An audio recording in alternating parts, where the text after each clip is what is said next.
Welcome guys MP nursing channel में आपका बहुत बहुत स्वागत है। इस वीडियो में डिस्कस करने वाले हैं कमेंट बॉक्स। कुछ स्टूडेंट के डाउट थे जो उन्होंने कमेंट किए, उनको क्लियर कर लेते, ठीक है ना।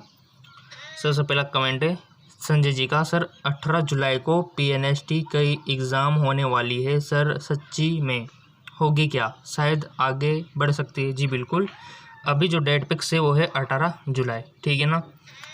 अभी चल रहा है लॉकडाउन, अभी कुछ जगहों पर ओपन है, कुछ जगहों पर क्लोज है, बट कोविड-19 के कारण कोई भी वेरिएशन आ सकता है, जैसे कि मैंने पहले बोला था, ठीक है ना। कोई भी डेट अगर पोस्टपोन होती है तो उसकी सूचना आपको इसी चैनल पर अवेलेबल हो जाएगी, ठीक है ना। अब फॉर्म कब भरे जाएंगे, अगर ये मान के चले अपन ये वाली डेट, तो इस हिसाब से आपके फॉर्म भरे जाएंगे जून के सेकेंड वीक में, ठीक है ना, जून के सेकेंड वीक में।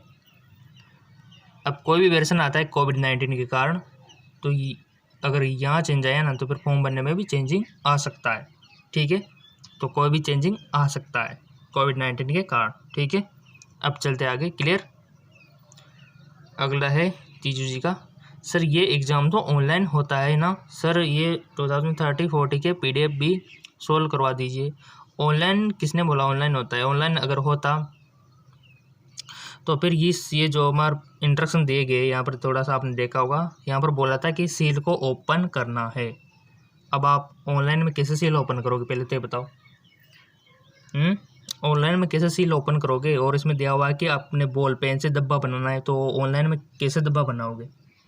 तो इस सूचना के अनुसार 100% आपका जो पेपर है वो ऑफलाइन होता है। तभी इन्होंने ये कहा है कि पहले ये जांच कर ले कि सील ओपन है या क्लोज है, ठीक है। अगर ओपन है तो पेपर को एक्सेप्ट मत कीजिएगा, ठीक है।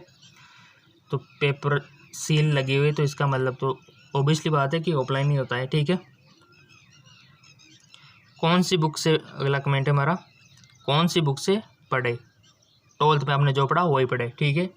12th के जो नोट्स है उनको फॉलो कीजिएगा, और सबसे बेस्ट है NCERT बुक, ठीक, क्लियर। अब चलते आगे। NCERT पढ़ लियो तो उसके बाद एक बुक बताऊंगा, वो आपको पढ़नी है, अभी नहीं बताऊंगा। आप सबसे पहले उसको लेके बैठ जाए। सबसे पहले आपको NCERT पढ़नी है, उसके बाद जब आपके एग्ज़ाम का ऑलमोस्ट 15-20 दिन रह जाएगा तब बुक बताऊंगा मैं आपको, ठीक है। अगला कमेंट है आरती जी का। सर 2014 का पेपर सोल्व करवा देते ठीक रहता। बिल्कुल, अभी सारे पेपर आपको सोल्व करवाने हैं, ठीक है ना। पेपर में सोल्व करवा दूंगा, डोंट वरी।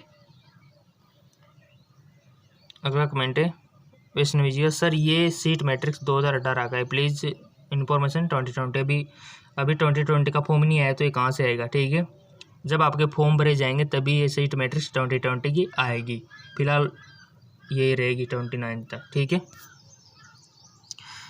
सो आपके फॉर्म भरना स्टार्ट हो जाएंगे, वहाँ पर दी जाती है ये सीट मैट्रिक्स, ठीक है। तो अभी फॉर्म स्टार्ट नहीं हुए तो अभी से कहाँ से व्यवस्था होगी 2020 की, ठीक है ना। तो जैसे फॉर्म भरेंगे तब इन्फॉर्म कर दूंगा मैं आपको। चलते आगे। दीपिका जी का कमेंट है कि ऑनलाइन है या एग्ज़ाम? तो ऑनलाइन हो, ये बहुत सारे स्टूडेंट कमेंट कर रहे हैं ऑनलाइन होता है, ऑनलाइन होता है। अब आप बताओ, आप खुद ही सोचो, थोड़ा सा दिमाग लगाओ। अगर वो ऑनलाइन होता तो ये पेपर इस प्रकार का क्यों आता, पहले तो ये बताओ, जिसमें सील लगे हुए चारों ओर, और ये बोला जा रहा है कि पेन से आपको डब्बा बनाना है, ठीक है। और ये भी लिखा हुआ है कि आपकी OMR शीट का यहाँ पर नंबर लिखना है। तो ये ऑनलाइन कैसे होता है? आप पहले, ये किसने आपसे बोल रखा है?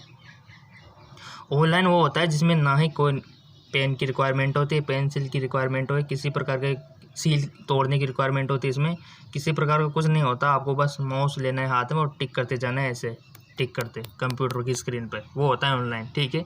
और इसमें इस प्रकार की दिया हुआ है कि आपको पेन ले के आना है, ब्लैक वाला, सील को ओपन अच्छे से करना है, आपकी OMR शीट है, जो आंसर शीट है उसके नंबर यहाँ पर लिखने हैं। फिर कैसे ऑनलाइन हो सकता है? आप कंफ्यूज खुद हो रहे हो और मेरे को कंफ्यूज कर रहे हो। तुम ऑफलाइन ही होता है, ठीक है। पहले तो ये बताओ किसने, या पहली साल किसने दिया हो, उससे पूछा हो तो बात अलग है, ठीक है। बट आपका पेपर ऑनलाइन ही नहीं होता, ऑफलाइन ही होता है, ठीक है। ऑनलाइन नहीं होता। ऑनलाइन में इस प्रकार की झंझट नहीं होती, पेन पेंसिल की, इस प्रकार की OMR शीट की किसी प्रकार की रिक्वायरमेंट नहीं होती। ऑफलाइन ही होता है आपका पेपर, ठीक है, क्लियर। ऑफलाइन ही होता है, क्लियर।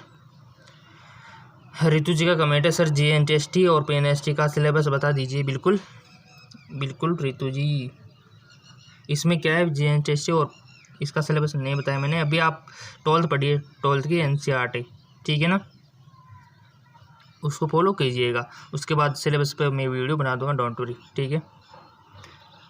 अगला कमेंट है गरिमा जी का, सर MP का फॉर्म केवल MP वाले ही के लिए होता है क्या? जी बिल्कुल, ज़्यादातर यही होते हैं। कुछ परसेंटेज सीटें होती है जहाँ पर बाहर के अप्लाई कर सकते हैं, बट ज़्यादातर MP वालों के लिए होता है, ठीक है। अगला कमेंट है, सर एप्लीकेशन फॉर्म आएंगे क्या MPBS नर्सिंग के? प्लीज़ टेल मी, आएंगे? क्यों नहीं आएंगे पहले तो बताओ, क्यों नहीं आएंगे? अब आप बोलेंगे सर कोविड-19 है, तो इसका मतलब ये थोड़ी कि 2020 के बाद 2011 में सीट खाली जाने वाली है, ऐसा तो हो नहीं सकता। फॉर्म तो आएंगे, लेट ही आए बट आएंगे, ठीक है। अगला कमेंट है स्वाति जी का, सर सोल्व भी करवा देते 2014 का पेपर? जी बिल्कुल 2014 का सोल्व करवा देंगे, 13 का भी करवा देंगे, 10 का भी करवा देंगे, सब करवा देंगे, बट आप सपोर्ट चाहिए आपका, बस लाइक सब्सक्राइब से, ठीक है। अगला है हमारा शिवानी जी का, हमें किस बुक की हेल्प लेनी चाहिए? NCERT की, NCERT की आपको हेल्प लेनी चाहिए, ठीक है। NCERT जो आपके 12th में फिजिक्स केमिस्ट्री बायोलॉजी में जो आप पढ़ रहे थे बुक, ठीक है, वही बेस्ट रहती है।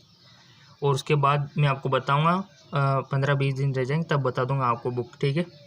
हमें किस बुक की हेल्प लेनी चाहिए, हो गया था। अगला है शिवानी जी का, स्टार्टिंग सैलरी कितनी होती है? एम्स की अगर बात करें, हम एम्स की जॉब की बात करें अपन, ये जॉब तक थिंकिंग है, ठीक है। एम्स में होते हैं 70,000 रुपये पर मंथ स्टार्टिंग सैलरी, ठीक है। इसके बाद शिवानी जी का है PNST GNST में क्या डिफरेंस है, कौन सा बेस्ट है? PNST होता है BS नर्सिंग के लिए, GNST होता है GNM के लिए, ये डिफरेंस है। BS नर्सिंग डिग्री कोर्सेज है, ये डिप्लोमा कोर्सेज है। कौन सा बेस्ट है? BS नर्सिंग बेस्ट है, यानी कि PNST बेस्ट है, ठीक है। क्लियर? PNST का मतलब तो क्लियर है ना, pre nursing selection test. GNST general nursing selection test. Clear? I hope clear हो गया होगा। फिर भी कोई डाउट हो तो कमेंट कर देना, ठीक है शिवानी जी। अगला कमेंट है इनका, ये मिनिमम नंबर चाहिए होते हैं गवर्नमेंट कॉलेज के लिए। आपको गवर्नमेंट कॉलेज के लिए 100 के समथिंग आपको चाहिए होते हैं, ठीक है। 90 से 100 के बीच आप लेके आ जाओ, मिल जाएगा आपको, ठीक है ना। अगला कमेंट है खुशबू जी का, सर लाइव क्लास स्टार्ट करवा दीजिए। जी बिल्कुल, आपका सपोर्ट रहा तो लाइव भी आएंगे। अभी सपोर्ट कीजिए, अभी ओनली हमारे पास 800 सब्सक्राइबर है। जब 1000 हो जाएंगे ना तब लाइव आ जाएंगे, ठीक है। 1K पे तो 200 की और रिक्वायरमेंट है, ये पूरे हो जाए फिर लाइव चलेंगे, ठीक है। अगला है हमारा साइबर नहीं खुल रहे, फॉर्म जैसे भरेंगे, फॉर्म कैसे भरेंगे? देखिए अभी ओपन नहीं है, अभी फॉर्म भी कहाँ भर रहे, तो फॉर्म जैसे ओपन हो जाएंगे तो ये भी ओपन हो जाएंगे। सेकंड वीक तो ओपन ही हो जाएंगे, जून के सेकंड वीक, ठीक है। अगला कमेंट है सुषमा जी का, GNM के लिए भी यही कॉलेज रहेंगे क्या? अब यहाँ पर GNM की बात हमने की नहीं, यहाँ पर ओनली हमने की थी BS nursing, post BS nursing और MSc नर्सिंग, ठीक है। ये जो आपने कॉलेज यहाँ पर देखे थे इस वीडियो में, यहाँ पर हमने कौन से कॉलेज की बात की थी? BS नर्सिंग की कॉलेज, पोस्ट BS नर्सिंग और MSc नर्सिंग, ये तीनों कोर्सेज की बात की थी। GNM के लिए अलग कॉलेज होते हैं, उनके बात हम वीडियो में अलग में कर लेंगे, ठीक है ना। क्लियर? तो यहाँ पर आपका आंसर होगा कि GNM के लिए यही कॉलेज रहेंगे क्या? जी बिल्कुल नहीं, अदर कॉलेज रहेंगे, ठीक है। कौन से रहेंगे वीडियो आपको मिल जाएगा। अगला बट सब्सक्राइब करके कमेंट आप बेल आइकन में प्रेस होना चाहिए। तीजू जी का कमेंट है, सर उज्जैन में नहीं है क्या गवर्नमेंट कॉलेज? यहाँ पर जो मैंने बताया था बस ये 6 ही है। अब 2020 में इंक्रीज हुए होंगे तो उसकी सूचना तो जब फॉर्म भरेंगे तभी आएगी, ठीक है। फिलहाल ये 6 कॉलेज, इनके अलावा कहीं पर भी नहीं है, ठीक।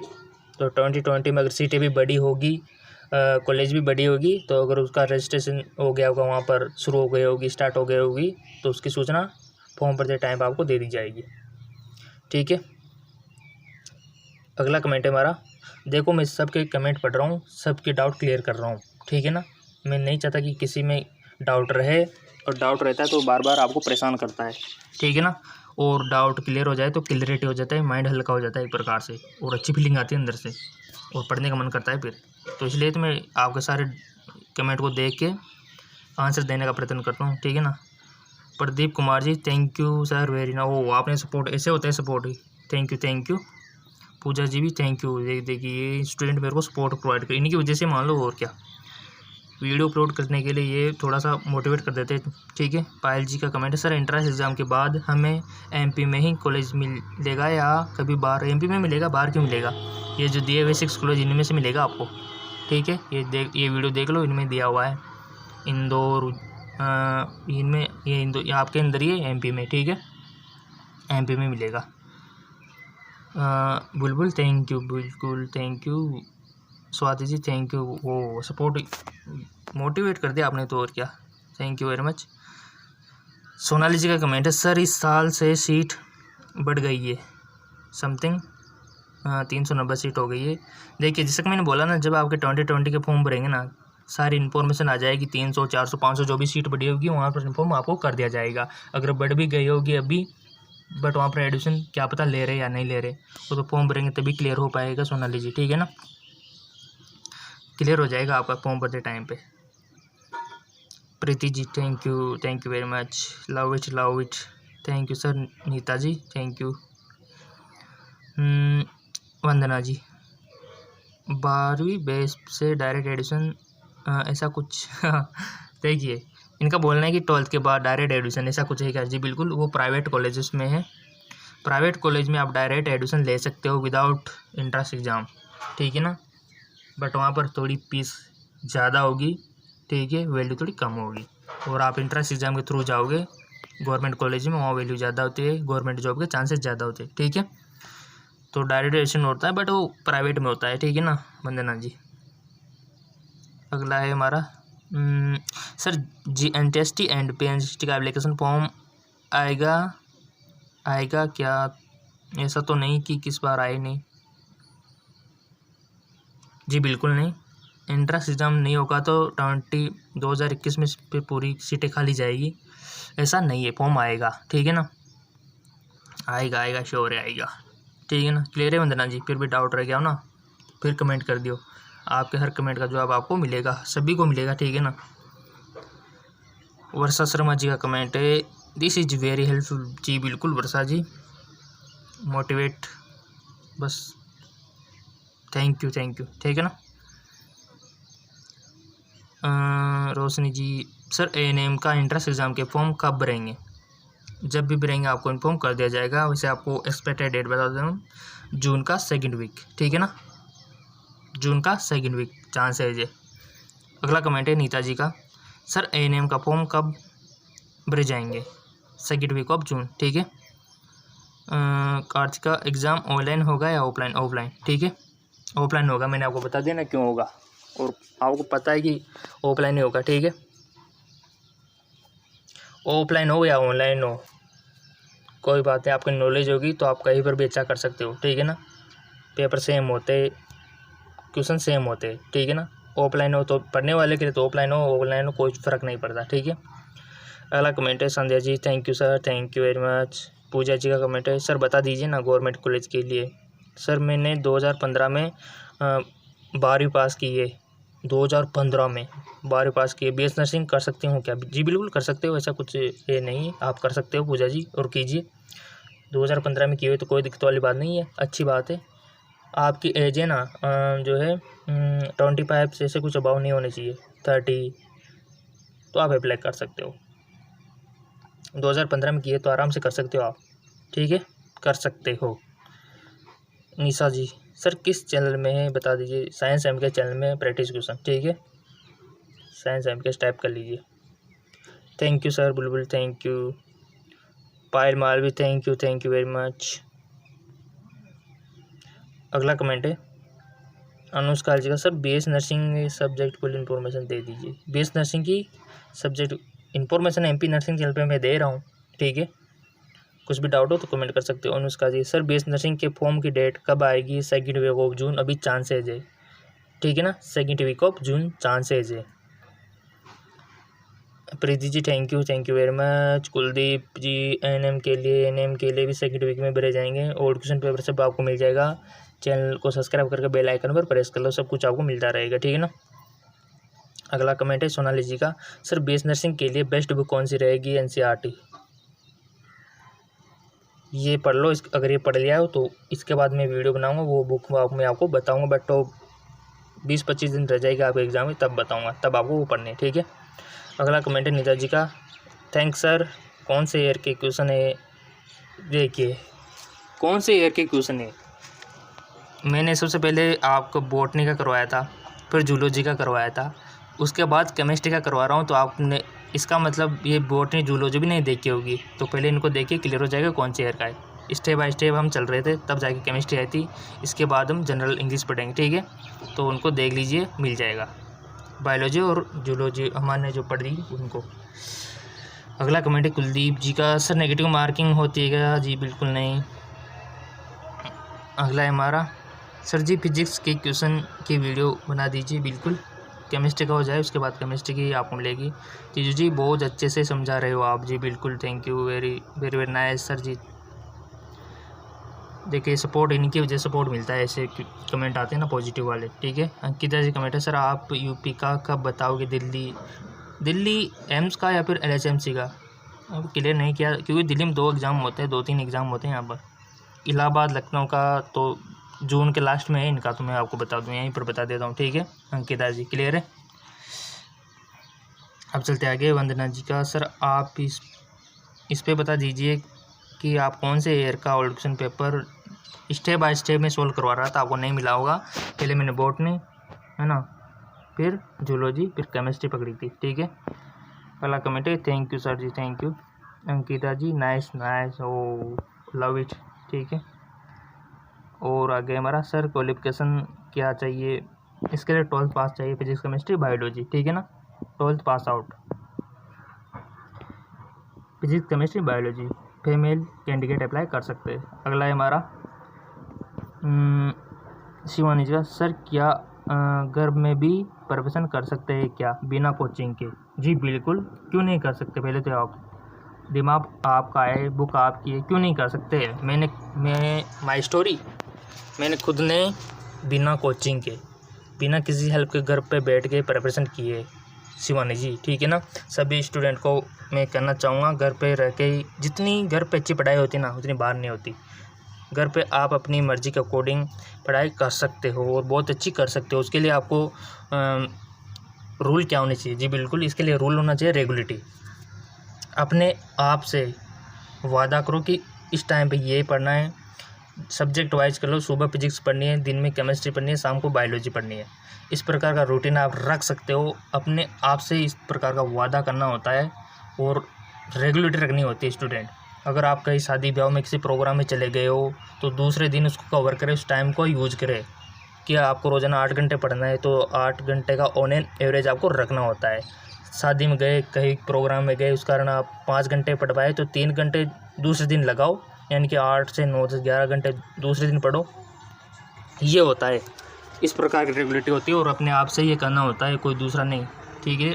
आप अपने आप को खुद ही बदल सकते हो, कोई दूसरा नहीं बदल सकता, ठीक है। बोलते हैं ना कि खुद को बदलना है तो आईने में देख लो, जो आईने में दिखेगा ना वही आपको बदलेगा, यानी कि आप खुद, ठीक है।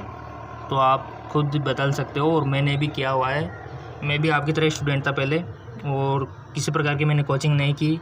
एनसीईआरटी की जो बुक थी, कैसे पढ़ी थी मैंने, एनसीईआरटी की बुक होती है ना, बायोलॉजी की जो बुक है, उसको एक पेंसिल से लेके के अब याद करता हूँ ना पिछले दिन, तो बड़ा मज़ा आता है। पेंसिल लेके एक एक अंडरलाइन, ऐसे हाँ कि ये लाइन बन सकती है तो उस पर अंडरलाइनिंग कर दिया, फिर पढ़ता था, पढ़ के ये लगता कि हाँ ये लाइन आ सकती है, तो फिर उस लाइन को अंडरलाइनिंग हो गई तो एग्ज़ाम के टाइम पे उन सबको देख लेता था, ठीक है। और इन सब के बाद सिलेक्शन भी हुआ था, ठीक है। तो ये खुद से कमिटमेंट करनी होती है और खुद से दृढ़ निश्चय करना होता है, मन को भटकाना नहीं होता। मन तो कुछ ना कुछ देर में किधर किधर चला जाता है, थोड़ा उस पर काबू पाना होता है, ठीक है। रेगुलेटरी रखे, दृढ़ निश्चय रखे कि हमको ये पढ़ना है तो 8 घंटे पढ़ना है तो पढ़ना है बस, और कितने घंटे किस सब्जेक्ट को देने ये आप रख सकते हो। और इतनी भी रेगुलरिटी नहीं कि आप अपने आप से टेस्ट लेना भूल जाओ। अपने आप का एनालिसिस करें 7 दिन में एक बार, ठीक है ना। 7 दिन में एक बार आपका खुद का टेस्ट आप ले कि हमको कितना याद हुआ है, क्वेश्चन पढ़ ले, आंसर खुद देने का प्रयत्न करे, क्वेश्चन पढ़ लो, आंसर देने का खुद प्रयत्न करो। इस प्रकार से थोड़ा हार्ड वर्क करना होता है, तब जाके पॉसिबल होता है इंटरेस्ट करे करना, ठीक है ना। अब आप जितना देने जा रहे हो, जाने कितने स्टूडेंट आप देने जा रहे होंगे, तो उनसे बाहर निकलना होता है थोड़ा सा, और रेगुलरिटी रखनी होती है, ठीक है। और उसके बाद जो टेस्ट होते हैं, मॉक टेस्ट होता है, इन सब का ख्याल रखना होता है, और एनसीईआरटी को फॉलो करना होता है, ठीक है ना, कि क्वेश्चन कहाँ से आता है, और सिलेबस क्लियर होना चाहिए पहले ही, ठीक है। तो ये सब रख के आप घर पे पढ़ सकते हो। घर पे मैं तो कहता हूँ सबसे प्रायोरिटी घर पे जितनी अच्छी पढ़ाई होती है बाहर नहीं होती। कोचिंगों में भी मैंने तो कभी कोचिंग ही नहीं की, देखो सही बताऊँ आपको, कभी भी कोचिंग नहीं की। गवर्नमेंट कॉलेज में हमने पढ़ाई की है, ठीक है। और जो इंटरेस्ट किया क्या था मैंने बेसमेंट का, ये भी विदाउट कोचिंग, किसी प्रकार की कोचिंग नहीं थी, ठीक है। मेरे हिसाब से एडजस्ट करके मैंने इंटरेस्ट क्रिएट किया है, ठीक है। और गवर्नमेंट कॉलेज से मैंने बीएसएनएल की हुई है, ठीक है। तो आप भी कर सकते हो।